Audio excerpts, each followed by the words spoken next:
यार आज हम लेके आए आईकॉस की तीसरी वीडियो। ये जो थर्ड वीडियो है ना, दो वीडियोस के बाद तीसरी बनाने का मकसद ये है क्योंकि दो पे आप लोगों की बहुत मोहब्बत मिली है। दोनों की डिस्क्रिप्शन में मैं लिंक दे दूंगा और ये थर्ड पार्ट बन रहा है इसी के बारे में आज। और इसमें जो टॉपिक सिलेक्ट हुआ है वो ये हुआ कि इसको आज हम एंड्रॉइड पे चलाएंगे क्योंकि हम इसको चला चुके हैं तो ये वीडियो बना रहे हैं। और इसमें जो दो टॉपिक और हैं वो ये कि इसको पीटी अप्रूव कैसे करते हैं, और तीसरी बात इसमें ये कि इसका ईएमआई अगर आप पीटी अप्रूव नहीं करवाने चाह रहे तो इसका ईएमआई जो है वो कस्टमाइज कैसे होगा।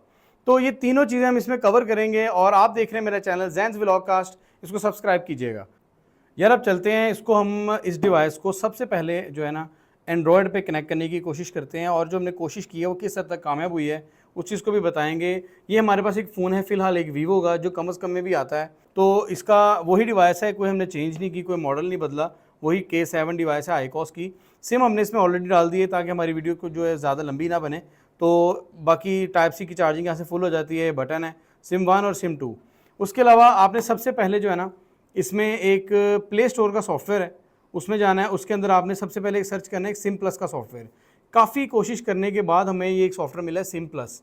आईकॉस का ऑफिशियल सॉफ्टवेयर जो है वो किसी भी एंड्रॉयड फ़ोन में अवेलेबल नहीं है। हमने थर्ड पार्टी भी इंस्टॉल किए हैं, काफ़ी तजर्बे किए हैं, और आप सर्च भी करेंगे तो आईकॉस के रिलेटेड आपको इसमें कुछ भी नहीं मिलेगा। तो इट मीन्स कि हम इसको जो है सिम प्लस की जो ऐप है ना, वो हमें जो फुल एंड फाइनल लगी है कि ये जो है ना थोड़ी बहुत इस पर काम कर रही है। ये हमने की हुई है सिम प्लस के नाम से, वीवो के अंदर जो है ऐप की हुई है।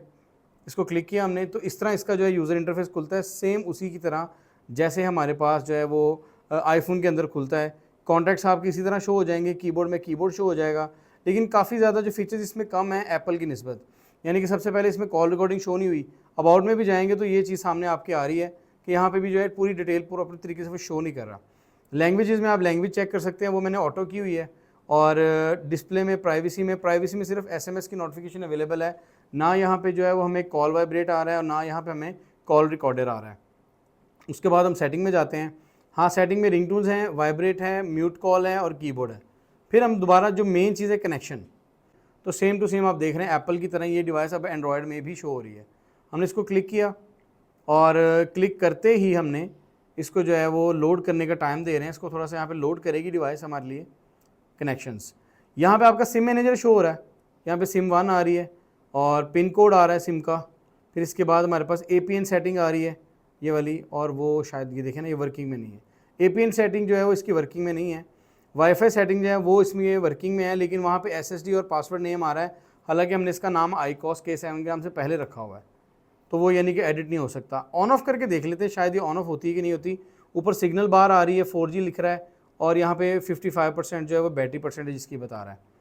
इसको हमने ऑन किया और हाँ जी, हॉटस्पॉट ये ऑन ऑफ कर सकता है एंड्रॉयड से।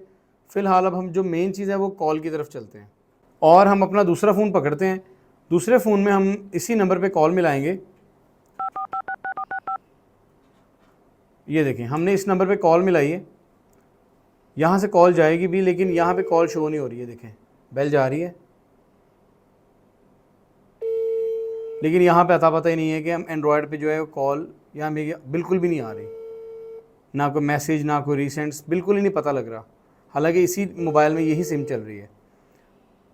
तो इससे हमें ये जो है वो ऑप्शन साबित हो रहा है कि यार एंड्रॉयड के लिए हम बिल्कुल भी आपको रिकमेंड नहीं करेंगे।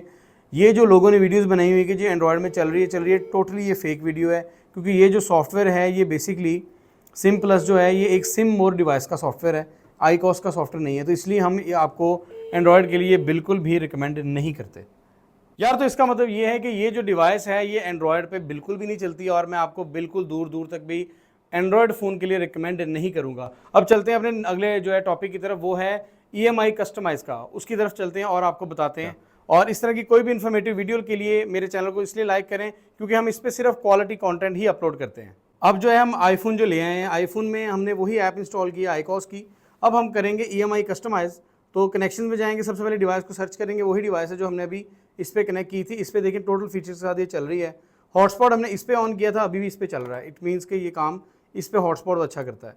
तो अब सेटिंग में जाएंगे और हमारा जो मेन फीचर है उसकी तरफ जाएंगे, कनेक्शन में जाएंगे, तो क्लिक करेंगे और यहाँ पे हमारे दो ऑप्शन आ जाएंगे। ठीक है, सबसे पहले मैं ये क्लियर करता चलूँ आप लोगों को, वो ये है कि इस पर जो भी नंबर डालेंगे आप, वो कोई अथेंटिक नंबर होना चाहिए। फॉर एग्जांपल अगर छोटा कोई बार फ़ोन पड़ा है आपके पास, अगर आपके पास कोई भी इस तरह का फजूल फ़ोन घर पे पड़ा है, S8 टाइप, अगर कोई भी इस तरह का फ़ोन जो कोई भी पड़ा है, जो एक्स्ट्रा पड़ा है, जो डेड है, किसी की स्क्रीन टूटी है, उसका यूज़ करें, ताकि उस नंबर का ये फ़ायदा होता है, एक तो वो आपका अपना होता है और वो कोई अदर, यहाँ पे कोई भी आप 1 2 3 4 नहीं लिख सकते, यहाँ पे वही IMEI नंबर डाल सकते हैं जो इसका प्रॉपर यानी कि काम करने वाला हो, जिसमें आपका ऑलरेडी सिम चलती हो, चल चुकी हो। अब हम क्या करेंगे, सिर्फ हम दोनों को स्वाइप करेंगे आपको दिखाने के लिए। स्वाइप करने से क्या है, 598 जैसे ऊपर है और 606 नीचे है। अब हम 606 से ऊपर लिख देते हैं और ऊपर वाला नीचे ले जाते हैं, ठीक है। हम इसको सेव करेंगे और इसके लिए बहुत जो ज़रूरी चीज़ है वो ये है कि आपके फ़ोन के साथ वाईफाई कनेक्टेड होना लाजमी है, ठीक है। सिम का नहीं, वाईफाई इसका अलहदा से, और डिवाइस का वाईफाई कनेक्ट नहीं होना चाहिए, अलग से घर का या किसी दोस्त का या किसी अदर मोबाइल का इंटरनेट इसमें चलना ज़रूरी है। अब आप इसको सेव करेंगे तो ये लोडिंग करेगा और लोडिंग करते ही ये आपको यहाँ पे सक्सेसफुली चेंज लिख देगा। Modification successfully will be change, take the after restart device. अब वो ये कह रहा है कि जब आपने ये IMEI नंबर बदल दिए हैं तो आप इसको बैक करें और इस डिवाइस को ऑन ऑफ करें, तो ये आपका जो है काम 100% मतलब मुकम्मल हो जाएगा। अब हम इसको ऑफ़ कर रहे हैं जी। तो अभी देखें IMEI नंबर जो है 606 ऊपर चला गया है और 598 नीचे आ गया। इट मीन्स कि इसका IMEI नंबर जो ऊपर नीचे हो चुका है। इसी तरह आप जो है इसका ऑटोमेटिकली जो है EMI कस्टमाइज़ कर सकते हैं। और अब हम चलते हैं इसको PTA प्रूफ की तरफ लेके जाना कैसे है यार। अगर आपने इसको ऑफिशियल PTA प्रूफ पे रजिस्टर्ड करवाना है ना, तो सिंपली आपने एक चलते हुए फ़ोन से स्टार जो है 8484 हैश ये कोड मिलाना है, और जैसे आप मोबाइल रजिस्टर्ड करते हैं उसी मेथड से आपने इसको भी रजिस्टर्ड कर लेना है। और इसका टैक्स हमने निकाला है 1200 रुपये टैक्स, यानी कि 2400 रुपये टोटल इसका टैक्स आता है। तो रिप्लाई करें, इसको यहाँ पे इंग्लिश पे क्लिक करें और फिर रिप्लाई करें यहाँ पे मोबाइल डिवाइस यानी कि 1 पे क्लिक करें, और फिर अगला जो मैसेज है वो पाकिस्तान यानी कि आप ऑब्वियसली पाकिस्तान में होंगे, रिप्लाई करें। और इसके बाद वो कह रहा है आपसे कि आपने पासपोर्ट लगाना है या नहीं लगाना है, यानी कि आप जो है पाकिस्तानी है, तो ऑब्वियसली मैं 1 पे क्लिक करके अपना पाकिस्तानी वाले पे क्लिक करूँगा। और यहाँ पे मैं अपना रजिस्टर्ड जो है वो इंटरनेशनल ट्रैवलर वो बता रहा है कि लोकल है आपने लोकल पे क्लिक करना है, यानी कि 2 पे क्लिक कर देना है।